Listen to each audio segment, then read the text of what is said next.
Mamy Ravatomanga notoheriny FCC ny fangatahana fanomezana fahafahana ho azy izay misy antobola.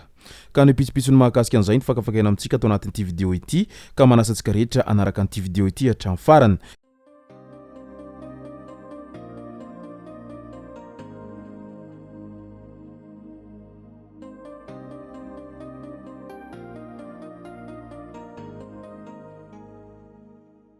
Ny tonga tsy miaraba hono namantesitra ka dia faly miaraba isika rehetra mpanaraka tsy tapaka an'ity chaîne ity tena ko amin'ity androandroany ity arakin'izay efa natsipiko zay dia ny mahakasika raha Mamy Ravatomanga hatrany no tena iompanan-tsika atao anatin'ity vidéo ity. Fa milohan'izay dia andao aloha resantsika ireto tsara ho fantatra manaraka ireto. Nandrika ny raha tao nosy be tamin'iny andron'ny omaly iny. Olona iray no maty noho ny fifandonan'ny camion sy ny fiara sy tareksa iray tao ankarakaly lalana fa Chaine ao nosy be ao tamin'iny andron'ny talata 13 Desambra 2024 iny. Raha ny fantatra dia noho ny fandianana mafy disy tafahoatra no nahatonga an'izao loza izao. Ka ny hafatra ho anareo pamilya dia mitandrema ihany amin'io fisetrasetrana sy fandianana mafy disy tafahoatra io fa izay tsy fitandremanareo kely zay dia lasa miteradoza ho anareo sy ho an'ny hafa. Ka dia mankahery ho an'ireo fianakaviany izay niaramboina tao anatin'ity loza mifamoivoizana tany anosy be ity hatrany. Anosy be andrefana voalohany indray nidina ifotony namaly ny antson'ireo mponina noravana trano ny filohan'ny fanavaozana. Nampiato izany fandravana izany ny tenany raha ny tatitra dia hisy ny fanamboarana trano vonjomaika ho an'ireo izay niarany fandodanana. Didi-pitsarana ny voaka no voalaza fa nanaovana izao fandravana izao. Midika izany fa tena manakaiky ny vahoaka ny fitondrana amin'izao fotoana izao ary miezaka mitady vaholana etseroa amin'izay ho fanakaikaizana ny vahoaka izay. Hajo andriany enarvelo indray malalaka ny fanehoan-kevitra kanefa anjarany tsirairay ny mandanjalanja izay hevitra ho avoaka. Tsara ny tambazotra serasera kanefa mila haintsika ny mampiasa azy araky ny tokony ho izy mba ho fitaovana mampivoatra fa tsy sanatria akory ndeha hifanalabaraka fotsiny. Malalaka ny fanehoan-kevitra ilaina ny demokrasia kanefa anjarany tsirairay ny mandanjalanja izay hevitra avoaka sy teny ho lazaina. Anjarany izay mihaino na mamaky no misintona lesona na tsia. Betsaka ny vaovao miparitaka, misy ny marina, misy ny lainga. Mila mba samby mamakafaka tsara ny tsirairay amin'izany rehetra izany. Izay misafidy ny hizara ny fiainany manokana dia azy izany. Mazava nefa fa tsy maintsy misy foana ny manakina, misy koa ny manindrahindra ao anatin'izany rehetra izany. Izay ilay lalao misy eo fa samy tompona andraikitra isika ho hiatrany hajo andriany enarvelo filoha nasionaly ny antoko malagasy miara-miainga raha naneho ny heviny mahakasika an'izay tambazotra antserasera izay hiatrany. Fanabeazana mpianatra mendrika misa 20 nahazo vatsim-pianarana makany Maroc.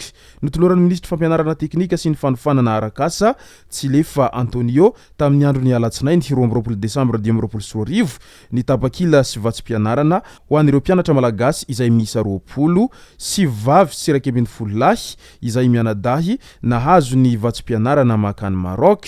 Mpianatra avy amin'ny lyseam-panjakana sy tsy miankina izay misolo-tena ny faritra 13 ireo nahazo vatsim-pianarana ireo.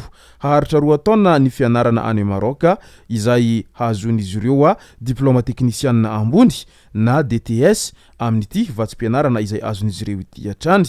Fahamaizan'ny trano tao Moramanga indray ny ampahan'ny tsena be Batima A no nirehitra ny alina laso teo iny.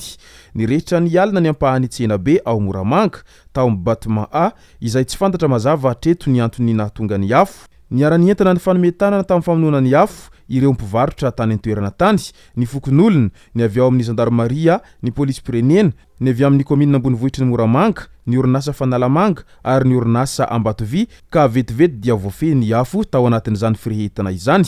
Manao antsoavo amin'ny malalatanana rehetra ny eo anivon'ny komina ambonivohitry ny Moramanga indrindra ny fitondram-panjakana hifanometanana hifanampy amin'ny maholona manoloana ny zavanitranga amin'izao vonina ny tranga tao Moramanga izao hatrany.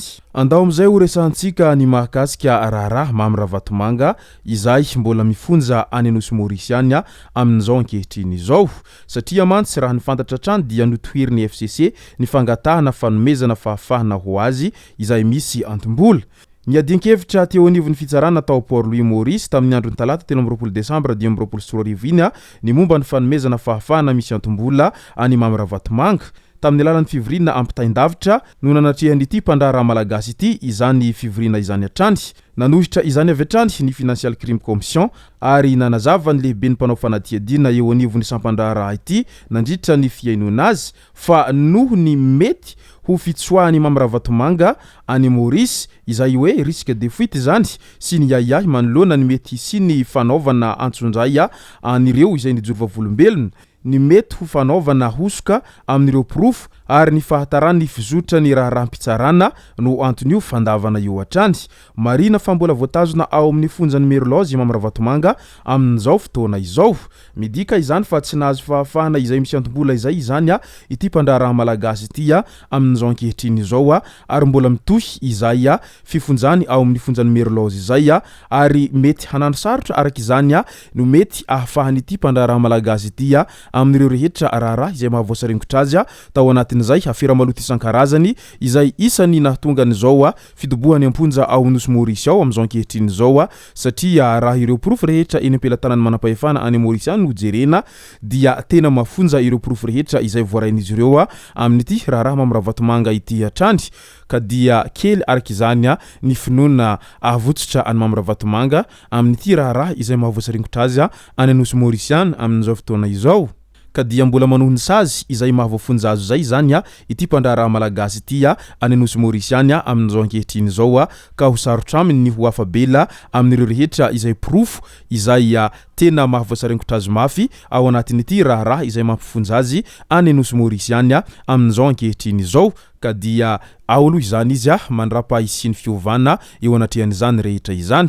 Ka dia mankahery any Mamy Ravatomanga sy ny ireo ekipany aloha izany amin'izao raharaha mahamay izay mahazo azy ireo any nosy Maurice any amin'izao ankehitriny izao ary mampitandrana sahady ihany koa ho an'ireo izay mikonokonona ny te ho lasa Mamy Ravatomanga vaovao ndray ho an'ny Madagasikara ao dia hanatra sy proof mitohaka amin'ny tendany izao fa misy farany daholy ny zavadrehetra izay atao na dia miezaka ho mafitahaky n'inona aza ianao fa rehefa tratra ny patsaray tsomby vava dia eo anao voataitra na Goliata aza moa dia vitany Davida no nandripaka azy nefa lehilahy matanjaka sady nirehareha fatratra fa tena mafy. Izay no masaka azona roso tao anatin'ity video ity tompoko lasy tompoko vavy misaotra tsika rehetra nanaraka an'ity video ity hatramin'ny farany. Aza dino ny milaiky ny video antsika ary tsara voatrany ny miabone amin'ny chaîne antsika mba ahafahanareo manaraka tsy tapaka ny video zay lefa nahito isan'andro. Tompoko lasy tompoko vavy mankasitraka dia mirary soa.